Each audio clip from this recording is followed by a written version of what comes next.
everybody, and thank you for watching Pursuing Your Passion. Tonight, my guest is Mr. Dynamic. I am really excited about this guest. He helps Christian entrepreneurs and small business owners take their business to another level. So let's welcome Mr. Dynamic. Thank you so much for being on my show. Well, Kama, thank you so much for having me. I feel honored, humbled, and grateful to share the same space and stage with you. Well, I appreciate it. I'm excited about what you have to speak to us about today. So why don't you tell everybody what you do? Well, yes, I would love to. First of all, I want to tell everyone my name is Larry D, but my friends, they call me Mr. Dynamic. That's because I'm a walking miracle. About 35 years ago, I was run over by an 18-wheel flatbed truck, paralyzed from the waist down, told by the doctors I'd never walk again. 4.5 months later, I took my first steps for the second time in my life. Easy? No. Impossible? No. Hard? Yes. And just write this down if you're taking notes, and make a mental note and tell everybody you know you heard it from Mr. Dynamic himself. Don't confuse the things in life that are hard with those things in life which are impossible. There is a big difference. And so I for the last 14 years, I've been blessed and honored with the privilege of traveling around the country sharing a very powerful but positive message that you can have, do, and be anything you want in life, no matter what it is, because it all starts with you. It all starts inside of you. It's not easy, but it's not impossible. Wow. Today I want to share with your listening audience some things that are going to help you understand what you don't know, and why you don't know what you don't know, and you need to know what you don't know. All right, well, I'm going to just go ahead and let you have it, because today I just want to sit and listen. Why don't you give us what you have? Right. So many of you out there may suffer from what I refer to as procrastination, or maybe you live on overwhelm, a street called overwhelm, or maybe you are easily distracted by bright shiny objects, and so you wake up every day chasing the email that has this nice picture of, if you get this is all you're going to need, and then you chase that for a few hours only to find out it's another dead end. So for those of you who suffer from those things, I'm here with some good news to let you know that you are not a procrastinator. No, you are not a procrastinator. What you are is a person who is susceptible to feelings. You see, feelings are the brunt of why we believe the things we believe. Now, let me see if I can straighten this out for you. You see, what you believe is true, and nothing has power over you except the power you give it, and no one has power over you except the power you give to them. So what I want to share with you, with your listeners, comment, is this: your beliefs rule or ruin your life. Your beliefs rule or ruin your life. Well, how does that statement make any sense? And what gives you, Mr. Dynamic, the right to share any of this information at all? Those are all great questions. For the last 7 years, I've been studying personal development for a total of 14 years. For the first 7 years of my trek to really delve into and understand personal development, I read a book a week for 7 years. And so I have thousands and thousands and thousands of hours on personal development. As a matter of fact, that's all I ever read is about personal development. And so the things I'm going to share with you are not pie in the sky. Some of this stuff is going to take some hard work, and some of this stuff can happen instantly. Case in point. So I want you to leave here with something that you can take away that's going to be valuable for you. So here's what I want to share with you. When you think about events or experiences or things that happen to you that cause you to feel either like you're a procrastinator, or like you're frustrated, or like you feel stressful, or when you feel anxiety, all those feelings are caused by your beliefs. So if you was to detach the belief from the events that happen to you, and here's a very simple card. I don't know if everybody can see this, but events happen to everybody. We don't have control over events, but events happen outside of us. And when an event happens to us, we give it meaning. And when we give it meaning, along with the meaning comes a thing called feelings. If you could eliminate the meaning that you attach to events, then the feeling goes away automatically. So if you could think of something that frustrated you over the last week, Kama, can you think of anything that frustrated you? An event that happened that caused you frustration? Yes, I can. Share. Do I have to? Not you don't have to give us the details, but tell us what the event was that caused you to be um, frustrated. well, I just had a deal. I was working and found out that it wasn't going to go through. Okay. And it frustrated me because this was something that I was sort of counting on. And I know in real estate, I'm not supposed to count on it till the check comes. But this was almost a for sure deal. And the seller backed out. And that just changed everything for me for that day. So let me ask you, did the event happen and then you attached the meaning to the event, or did it appear that they were one and the same? When the event happened, you instantly became what? Um, it's, Frustrated, right? yeah. Yeah. And that's what most folks believe. Most folks believe that these two things happen. I'm sorry. Most Thank people believe that these two things, meaning and events, they believe that they happen one and the same. They are not one and the same. The meaning is in your head. The meaning is in your head. The event is in reality.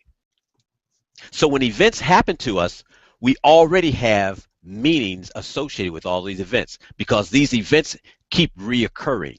hmm It's like a reality loop. And for those of you who don't know what a reality loop is, you're going to have to join me tomorrow night on my webinar called Bust Out of Your Limits. And we're going to share and get into greater detail. I don't have enough time tonight to just share all that with you, but what I want you to understand is if you get rid of the meaning that you give to an event, the feeling automatically falls off. Case in point, what happened to you today, or when that happened to you, that deal, when it happened to you, it caused you frustration because you gave it meaning. Could it have meant something else? Could it, if you go back tomorrow and that same buyer says yes, and then they sign the document, how are you going to feel now? Excited. Right. And who gave it meaning? You or the I, event? you know what? I gave it meaning. We always do. We Yeah. give events meaning. And hmm so what I want you and the listeners to understand is that's human nature. You see, you go on a Google search and you search on Google for things that you know that exist. hmm What I do for people, people don't think it exists. And so they don't try to get rid of it.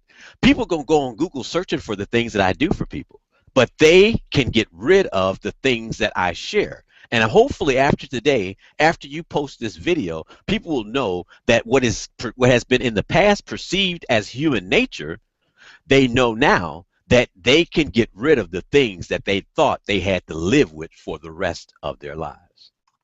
That's powerful. That's powerful. I'm sitting here taking notes. As you can see. I'm writing down, taking notes because my goodness, my Yeah. mind changed the next day because I realized I said, you know what? I can't change. All I can do is move forward. What happened, it happened. Took so much energy out of me. Yes. How do I react? Because I even know what the outcome is. This is not the first time this has happened. So I realized I had to change something within myself to say, okay, that happened. Yes. Now what do I do? Move on to the next one because there's going to Sure. be many more after that. And events are going to keep happening because we have no control over events in our lives. But what I want people to understand is events are happen in reality. They're separate from the meaning that we place inside of our heads. They're not the same thing. But we believe that they're both one and the same. And so we code them up as when events happen, we have responded in the past in a certain way because we have attached a certain meaning to certain events. And I'm here today to tell you that you can dissolve, if you dissolve the meaning, the feeling that caused the frustration, anxiety, stress, procrastination, whatever it is, whatever it caused, falls off. Now, it's a little tougher with beliefs because when you dissolve the meaning, the belief is still there. So you don't actually eliminate the belief, you're eliminating the meaning that you're giving to events that happen to you. And when you do this, you'll stop suffering needlessly, because that's what it is. It's needless suffering. You don't have to suffer from things that happen when you can detach the meaning. And it's a lot of folks don't know that they don't know that. And I wanted your people to know that that is something that they can get rid of. Yeah, we need to know that. Amen. We do have to learn how to attach and detach rather from that, because our reality sometimes isn't reality. I don't know if that makes any sense, but we do see things, we can't seem to overcome things because we get so caught up in that moment, and we need to stop getting caught up in that moment. So that was excellent. I want to go back to your talk about procrastination. Yes. And how we let things overtake us. And I find that just even within myself, I wish I could say that everything goes the way I want to, because I'm doing really well in one area. But procrastination is just seeing a project that may be huge for me. I procrastinate on it because it's almost like I'm defeated because of it. How do I deal with that? Is that the same with the feelings and I just got confused that quick, but with the events and the meaning, is that the same thing, or how do I deal with something like that? It's all the same. Worrying comes from meaning. Procrastination comes from meaning. If you believe that you are a procrastinator, then what do you become? A procrastinator. Now, what causes us to procrastinate is totally different. I want to share that with your listeners real quick. What causes you to procrastinate is one or two things. You have something to do, but you think you know how to do it. But when you start out on it, you discover that you don't know how to do it. And so what do? I'll get to that later. Right. I'll come back to that. We also procrastinate when we have something to do, but we don't know how to do it. We don't think we know how to do it. We know that we don't know how to do it. And so we put it off, and we put it off until it's just like insane. You know, why the deadline, we keep pushing it to the deadline, and then we rush through it. And I think the problem that I think the thing that most people have that gives them false sense, they say that I work better under pressure. Folks who procrastinate always say that I work better under pressure. No, you only work under pressure. I know that's me. I feel so guilty. It's not a good thing. I hate procrastinating. I even have to pray about it, literally, like, Lord, please help me, because this procrastination thing is taking over. It's scary too. It's a scary feeling when I procrastinate. I want to give you, I could give you lots of tools and strategies, but if you don't get rid of the meaning that you give these things, see, it's action or lack of action that causes procrastination. It's lack of action that causes distractions. It's lack of action that causes overwhelm. It's lack of action that causes us to be fearful. When we're fearful, we're not going to take any action. When we're worrying, we're not taking any action. It gives us something to do, but we don't get anywhere. One of my grandmother's friends, and my grandmother, I wish I had enough time to share some of the philosophies that she shared with me as a young kid. I was 12 years old when she passed away, but she shared some powerful things. She said, Larry, how you do anything is how you do everything, and what you do the most, that's what you're going to do the best. She said, Larry, for things to change for you, you've got to change. She said, if you don't change, things won't change. She said, but if you will change, it'll change everything. And here's the most powerful thing that she shared with me. She said, Larry, what happens to you happens to everybody. She said, the difference in what happens to you is not what happens to you, it's what you do with what happens to you. She said, the difference in when you arrive is not the blowing of the wind, because the wind blows on everybody. She said, things happen to everybody. The difference is what you do when those things happen to you. And see, procrastination is not a doing thing. It's not an action thing. It's a non-action activity. I got to think about it. I need to do this. I need to do that. Or you may be one of these people who finds the least road or the least resistant thing to work on. You have two things to do. And instead of doing the most important thing, you do the thing that's going to make you feel important. Okay. And so what you end up doing is you get some other stuff done, but the major thing that needed to get done never gets done because you put it off. And so one of the things a skill that I can give you right now that'll help you is when we look at projects and we look at things that we need to do, we look at the whole project, but we focus on finishing. We think that the finishing is the one aspect that causes us to procrastinate. Or you might be a perfectionist.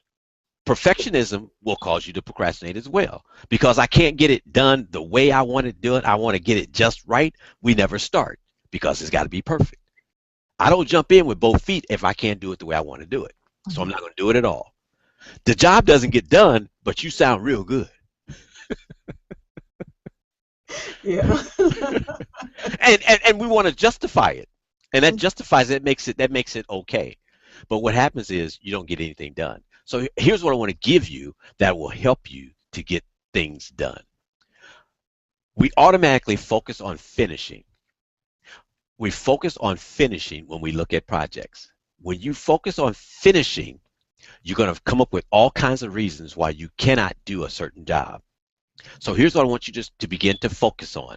I want you to start focusing on, and for those of you who are listening, write this down. All you got to do is start. Focus on starting instead of finishing.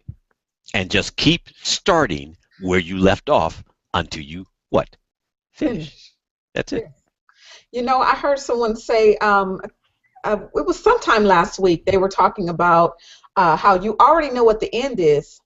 You just have to fill in that middle. The problem is that we don't even know how to start, and I think that's where a lot of people have a problem at. We don't even know how to start. And as I'm listening to you, I realize that when you look at procrastination, then you have distract, and then you have overwhelm. All that ties in together. I didn't think about that. Even when I was promoting you, I see these as three separate entities. But then when you look at it, you procrastinate because you're overwhelmed, and then you end up getting distracted. So you procrastinate because something comes in front of you, and it's just like that project is way too big. That's it. So I didn't think about that until you were speaking, and I'm like, okay, it's coming together. Yeah. It makes a lot of sense. And everything that we don't do is because of feelings. Our beliefs determine what we do and what we feel. So let me turn that around. Our beliefs determine what we feel, and what we feel determines what we do. So every time you feel that feeling that procrastination gives you, guess what you do? Whatever you did the last time. Right. If it was work on something lesser, or if it was not doing anything at all, if it was I'll think about it, you know, I need to think a little bit more before I get started, you know, and it's 2 weeks later and you're still thinking about it. And nothing's getting done. So the key is to start and to just keep starting. And if that doesn't work, break down what is the first step that I need to take? What's the first step? And if that step is too big for you to make that step, then break that step down into a tinier step. And if that one, just keep doing that and until you can actually get yourself going. Because it's the start that stops most people. Yeah. Yeah, I have projects after projects that I should be working on, to be honest with you. But I look at it, I'm like, again, it's overwhelmed for me because I don't know where to start. I feel like I don't know where to start. And I was telling my business coach one day, I said, you know, I see it, but the foundation, I need to build it, but I don't know where to start. So he's told me how to do that, but I still haven't, because the way I feel is like it's overwhelming, because the way I'm dealing with is that I'm seeing people out there with these beautiful flyers and all this great artwork and this and that, and I'm like, it's not going to look like that, so it's not going to draw people. So what does that cause me to do? Procrastinate. This flyer I was supposed to work on in January. There's some classes I want to teach. I was supposed to start in January, but here we are, February 10th. 41 days later. Exactly. And I'm I'm not sitting counting here, though, right? Nobody counting. right. And I'm sitting here in the same spot saying what I'm going to do. So what I did yesterday was I wrote down on my whiteboard a few things that I said I'm going to do. A friend of mine, his name is Dr. Will Moreland. He has this 10 days, 10 by 5, and each day he's saying you do 5 things that you for the next 10 days that you say you're going to do, and you just do it. And I didn't get started. Why? Because I let things get in my way. And I started it yesterday, didn't complete the list, put it on my whiteboard, but I realized the things that I wrote on my whiteboard compared to what I wrote to him, I did some of it on his, but I did everything that I wrote on my whiteboard because I think I seen it visually where I wrote it and I seen it. I didn't do it, but there's some things that I have to do, but it is overwhelming. It is overwhelming. What would you tell your audience, especially those that maybe they do know how to get started? What is the probably biggest fear that they're doing if they have everything in front of them, they have all the tools? What is it that's stopping them? It's sequence. They don't know, they don't have a sequence for how they're going to do it. And Mm, so when you don't have a when you have, see, overwhelm is the same thing as procrastination. Procrastination is I have something to do, but either I think I know how to do it or I don't know how to do it. So I'm mm, going to procrastinate about it. Overwhelm is I have something to do, but I don't have time to do it. And that's how overwhelm is created, because now you have some other things, and then what we're doing is we're looking at all of the some things that we have to do, and it's about 20 some things that we have to do. That creates overwhelm. So if you knew the sequence, so in other words, which one of these is the most important thing, and I do the process of elimination. If I could only do one of these things, which one would it be? That's my number one priority. well, Now, now you got 19 things. So what's my next one? Okay, I look at the same list. I got 19 things now left over. I do the same process. If I could only do one of these, which one would it be? That's my number two. But watch this. The MSNDE method of priority management says that if I have a M stands for must do. M's are things that must get done. If they don't get done, they have great consequences. The next one is S. S is should do. What are the things that on this list that I should do that don't have as great a consequence as my M's, but yet and still they have consequences? The N stands for nice to do. Now, we spend a lot of time doing nice to do things, but they have no consequences. They're just what? Nice to do. that's why that's why they're called nice to do things. mhm. The next area, and entrepreneurs have a challenge with this one, is delegate. D stands for delegate. What are the things that I'm currently engaging in that I could farm out to others to do for me? They love doing it. They'll Mhm. get it done faster than I ever will, and they'll enjoy it. I mean, they actually get off on doing it. Let them have it. Okay? And then the E stands for eliminate. What are some things that I can eliminate that I'm doing currently that I can eliminate from my schedule altogether? MSNDE method of priority management. This helps you to stay away from overwhelm by creating a hierarchy. Now, let's say you have a list that has more than one M on it. You're gonna categorize it by my M1, M2, M3. So what's my M1? And you arrive at your M1 by asking yourself, if I could only do one of these things, which one would it be? That's your number one. Now, should you ever work on an S when you have an M left undone? Hmm. No, because S is a should do. An M is a must do. Mustard. Okay. You only work on must do things until they're done. You never start it in, you never do a nice to do thing, and you never work on an S when there's an M left undone. Oh wow. And that's true. We jump. We Yeah. go. It's like, okay, the M is not done, but I'll work on what seems like a little easier. That's our mindset and that's our mind frame. That's why I like talking to people such as yourself. I mean, I learned so much. I tell people I have so much talent coming on here and so much wisdom to help me, because I do look at these and I do take heed to, you know, what it is that you are speaking, and I appreciate it. I appreciate what you're giving. It's almost time to wrap it up. Thank you so much for being here, but before we go, I want you to leave something. You can take a minute or so, leave something with the audience that you would like for them to hear, and then once you finish that, let us know how we can contact you, stay in touch, and then Sure. also talk about your upcoming event and remind everybody about the event tomorrow. Two things. I have a book that's called The Power in You. And this book is a very short read, but it's very powerful. I want to get this into the hands of not 100, not 1,000, not 100,000, but 1,000,000 people. I want to get this into the hands of 1,000,000 people. Those of you who are listening, you can help me by having people go to www.larrydpatton.net/the power in you.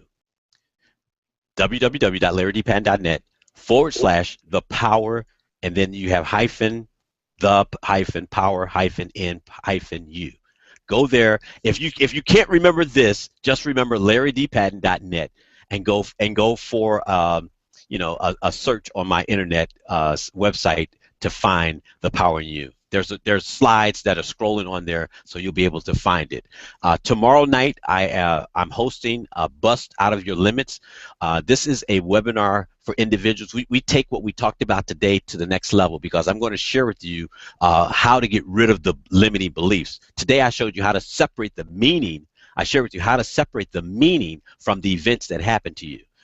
For those of you also who are interested, you can email me at dynamicspeaker@gmail.com. This is a form from my get back on track from the inside out. This form has 3 things that you could put all of your daily plans on.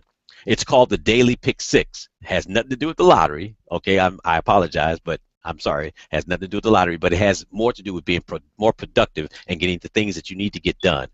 I want to say so if you want this form, this is just one tool that's found in Get Back on Track, my program, my signature program, 5-step program. It's been a pleasure to be on here. I just want to leave your audience with something that I think motivates people. And if I could hear them, I'd ask them to repeat it with me. But it goes a little like this. This is how I get going every day. I look good. I feel great. I'm in tune. I'm in touch. I'm on top. And I'm in control. Today is an incredible day. I've got more energy today than ever before. Look out, world. Here comes, and then you say your name. And I'm telling you, when you finish that phrase, if you ain't motivated, ain't nothing on earth gonna motivate you. Well, that was great. I'm already motivated just listening to you as I said my name in my head. Well, I thank you so much for leaving us with that. I look forward to doing some great things with you, because I know this won't be just the end here. We're in a group together, and yes, I know we'll be able to meet one day face to face. Thank you for what you provide. I appreciate it. I appreciate your time you've taken to be on my show. And for those that are interested in being on Pursuing Your Passion as a guest, you can contact me at booking@gmail.com. No, I'm sorry. Oh, goodness, not Gmail. Booking@commaspeaks.com. Again, that's booking@commaspeaks.com. And you can also find me on social media, Facebook, Pinterest, Instagram, and Twitter under Comma Speaks. And you can find me on LinkedIn under Comma Burton. And you can visit, and you can visit my website, which is commaspeaks.com. You can find some great blogs and videos. You'll find this video here, this interview here, along with other interviews that I've done in the past. I'm looking to take Pursuing Your Passion to the next level, have some great announcements coming up that I'll be involved in. So make sure you stay tuned to Comma and see what she's doing. Next week on February 19th, I will have a guest. His name is James Johnson. He is a life organization expert. So make sure you tune in for those of you that need to get your life organized. This this interview here with the procrastination, understanding the difference and what you're going through in life organization, it's going to come all together for you. So make sure you spread the word about Kama Speaks. Make sure you spread the word about pursuing your passion, and continue to go out and pursue your passion despite the obstacles, despite what it is that may come your way. Always pursue your passion. Thank you so much for tuning in.